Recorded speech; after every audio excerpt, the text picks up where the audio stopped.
Halo maniak film dimanapun kalian berada, selamat datang di channel Dunia Film, channelnya Maniak Film. Sebelumnya, jika Anda merasakan video ini dapat menghibur Anda, silakan dukung channel ini dengan cara mengklik tombol like dan subscribe, serta mengaktifkan lonceng notifikasi agar Anda tidak ketinggalan setiap updatean terbaru dari channel Dunia Film. Di video kali ini, saya akan menceritakan seluruh alur cerita dari film Zodiac. Film ini diadaptasi dari kisah nyata tentang seorang pembunuh berantai misterius yang menamai dirinya sebagai Zodiac. Namun di video kali ini saya harap kita sepakat menamainya si berandal. Ia banyak membunuh korbannya di akhir era 60-an dan awal 70-an di beberapa daerah di Amerika. Kisah ini kemudian dibukukan oleh Robert Graysmith berdasarkan hasil penyelidikannya sehingga kemudian diadaptasi dalam bentuk film di tahun 2007. Cerita berawal dari sepasang sejoli yakni Darlene, sang janda muda, dan Mike, kekasih barunya yang hendak pergi berkencan di taman.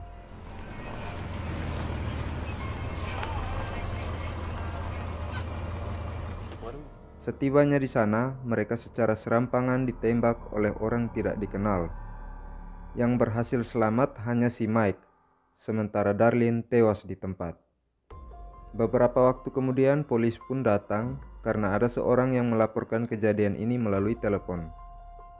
Dan tidak disangka-sangka, orang yang menelpon ini mengaku sebagai pembunuh yang membunuh Darlene.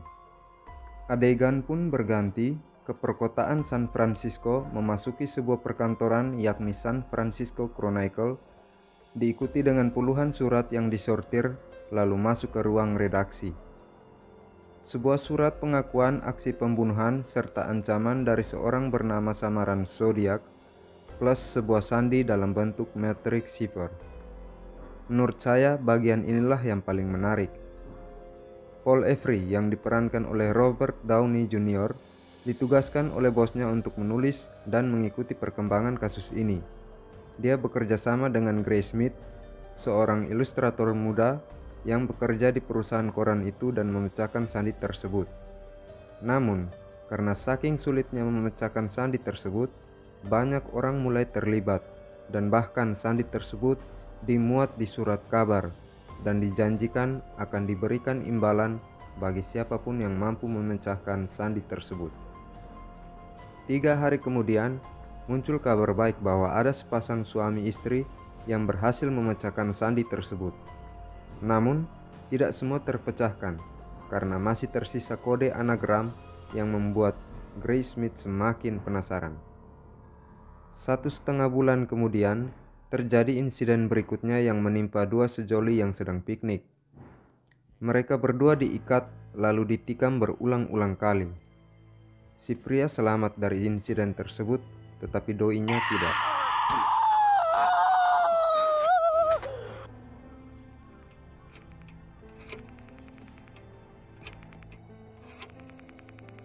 Kemudian polisi mendapatkan laporan tentang kejadian tersebut. Dan coba tebak siapa yang melaporkan kejadian ini? Tentu saja si berandal ini lagi.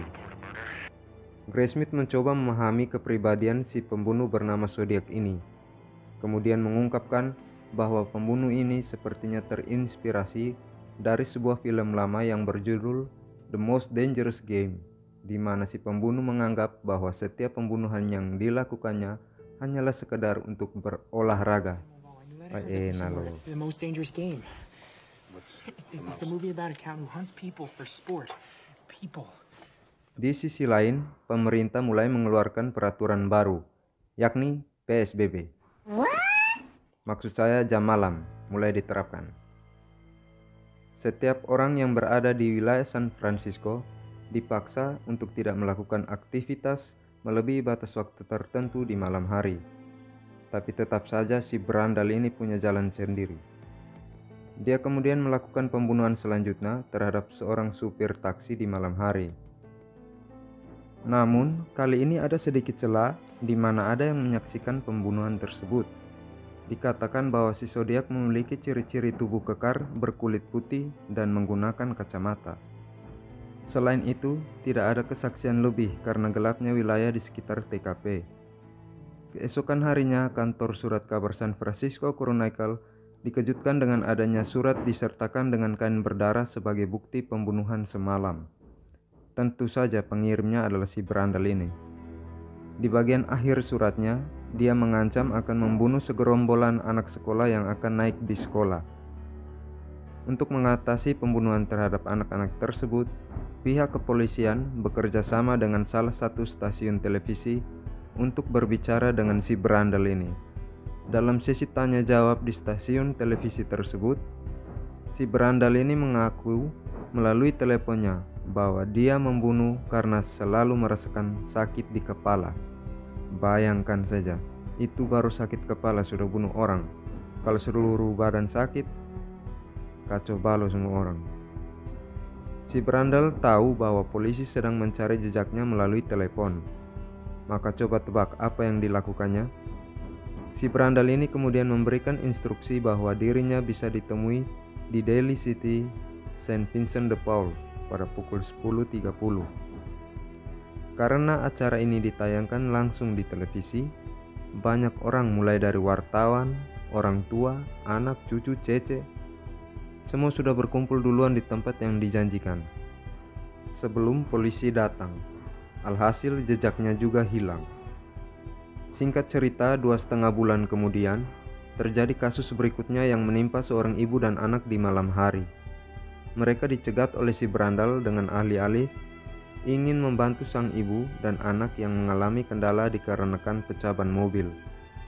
Ibu tersebut mau saja ditolong olehnya. Ya namanya juga ditolong, ya pasti maulah.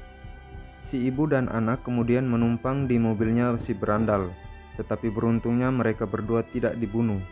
Entah apa alasannya, kemudian terjadi beberapa pembunuhan yang diakui bahwa si berandal inilah pelakunya.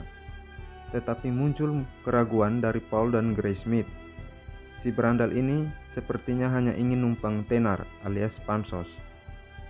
Tidak semua pembunuhan yang terjadi setelah penculikan ibu dan anak tadi dilakukan oleh si berandal. Polisi terus melakukan pencarian dan pada akhirnya bertemu dengan seorang yang bernama Arthur alias Lake. Dari tingkah lakunya, penyidik merasa curiga bahwa dialah identitas asli dari si berandal. Tapi para penyidik tidak punya cukup bukti kuat. Kecurigaan tersebut dikarenakan Lake memiliki ciri-ciri yang hampir sama persis dengan gambaran si pelaku. Ditambah lagi, Lake menggunakan jam tangan dengan simbol yang sama persis dengan yang tertera di setiap surat pelaku. Penyidik kemudian mendatangi adik kandung Lake dan meminta contoh surat yang ditulis oleh Lake untuknya. Alhasil, penyidik menemukan tulisan tangan Lake sangat persis dengan tulisan tangan si berandal. Tapi ingat, mereka tidak bisa menahan Lake karena kurangnya bukti. Akhirnya para penyidik kemudian mengambil inisiatif untuk mencari bukti kuat dengan cara pergi langsung ke rumah Lake. Namun sayang, pihak forensik mengatakan bahwa balistik, sidik jari, dan contoh tulisan tangan juga tidak cocok. Penyidik mengalami kebuntuan, padahal mereka sangat yakin Lake inilah si berandal ini. Salah satu penyidik bahkan meminta pindah kerja karena sudah tidak tahan dengan kasus-kasusnya si berandal ini. Begitu juga dengan Paul yang akhirnya keluar dari San Francisco Chronicle dan menganggur. Tapi tidak dengan Grace Smith. Dia tetap gencar melakukan penyelidikan bahkan di saat yang lain tidak peduli lagi. Dia kemudian memutuskan untuk bertemu dengan Melvin Bailey yang pernah ditelepon oleh si berandal. Di rumah Melvin, dia bertemu dengan pembantu Melvin yang mengaku pernah berbicara dengan si berandal lewat telepon. Di situ Grace Smith mendapatkan petunjuk mengenai hari ulang tahun si berandal. Grace Smith kemudian mencari jalan keluar lainnya dan berakhir pada seorang teman lama si berandal ini yang bernama Bob Vaughn. Dikatakan bahwa identitas asli dari si berandal bernama Rick Marshall. Beberapa hari kemudian, Grace Smith mendapatkan telepon, tapi tidak ada suara, hanya elan nafas yang terdengar.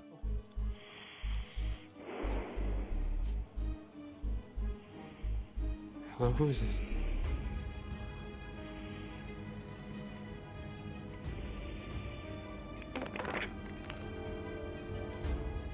Setelah telepon ditutup, dia semakin tergila-gila untuk mengejar si Rick Marshall. Rick ternyata seorang angkatan laut yang telah mendapatkan pelatihan sandi dan juga ahli proyektor di bioskop. Graysmith kemudian mencari jalan lain untuk membuktikan bahwa Rick sebagai si berandal. Dia pergi bertemu dengan teman lama Rick yang bernama Bob Vaughn. Setelah sampai di rumah Bob, mereka berdua berdiskusi. Lalu Graysmith mengeluarkan sebuah poster, di mana poster tersebut ditulis oleh Rick. Hurufnya persis mirip dengan huruf di surat si berandal.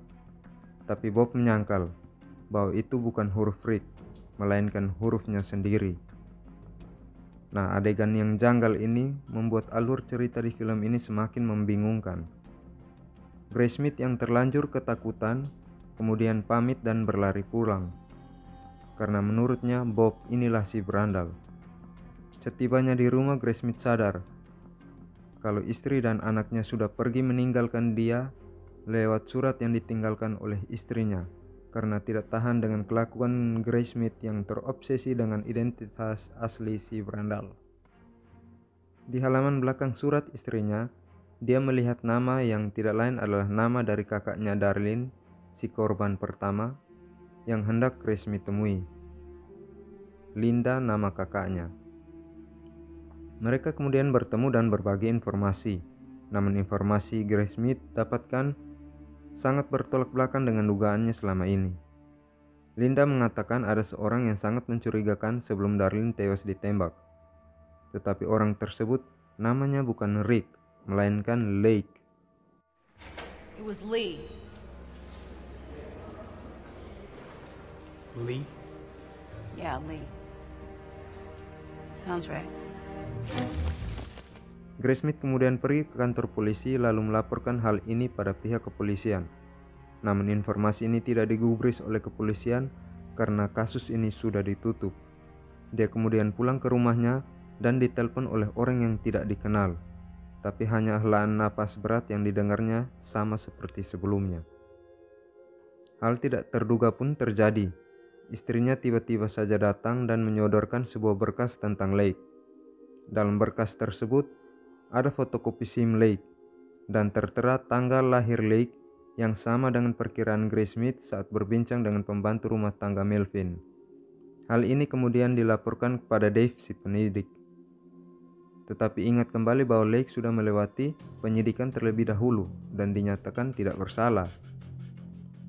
Sidik jari dan balistiknya tidak cocok. Kasus ini kemudian dibiarkan begitu saja.